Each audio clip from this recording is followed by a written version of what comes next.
ဖတ်ထုတ်အိုကကြောင့်လှုပ်စားပါရဆိုမှဖတ်ထုတ်အိုကကြောင့်မဖြစ်ဖန်နေကြည့်အောင်ဖတ်ထုတ်အိုတူကြော်ဖြစ်သွားပြီဆိုတော့ဖတ်ထုတ်အိုတူကြော်ဘယ်လိုလုပ်လဲဆိုတော့လိုက်ကြည့်ပေးကြပါဦးနော်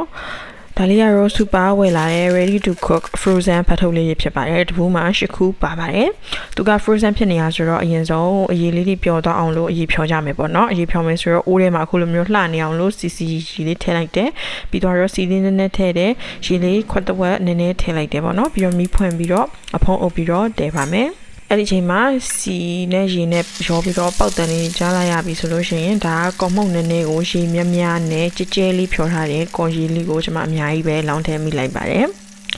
ကော်ရည်အများကြီးလောင်းထည့်ပြီးတော့မြန်ခန်းစီခြင်းစောနဲ့မီးကိုအများကြီးတင်ပြီးတော့အဖုံးအုပ်ပြီးတော့ကြော်မိလိုက်ပါတယ်အဲ့လိုကြော်မိလိုက်တဲ့အတွက်ကြောင့်မို့လို့နောက်ဆုံးဘာဖြစ်သွားလဲဆိုတော့ဖတ်ထုတ်အူတူကြော်လေးဖြစ်သွားပါတယ်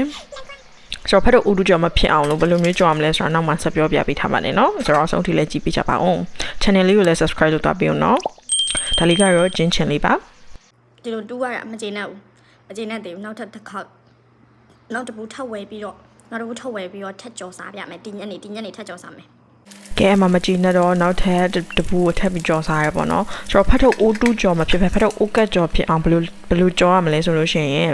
ခုနတုန်းကအရေဖြော်တဲ့အချိန်မှာရေကိုနည်းနည်းလေးပဲထက်အဲ့ဒီရေတွေအကုန်ခန်းသွားပြီဆိုတော့မှကော်ရီကိုလည်းပပလေးပဲထက်ပြီးတော့မီးကိုအေးလေးနဲ့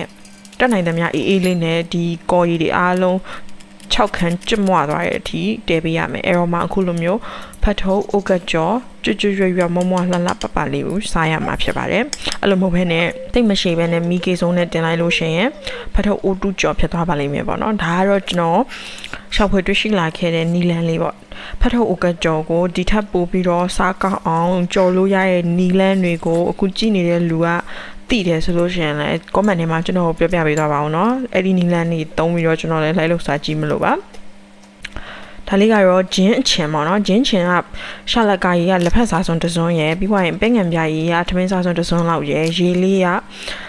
3စုံလောက်ရယ်ပေါ့နော်ရောပြီးတော့ဂျင်းချောင်းလေးတွေကိုပပလှီးပြီးတော့ထည့်ထားတဲ့ဂျင်းချင်ပေါ့အရင်စားလို့ကောင်းတယ်ကျွန်တော်တို့ကြိုက်တယ်နောက်ဗီဒီယိုမှာပြန်တွေ့မယ်အားလုံးပဲတက်တာ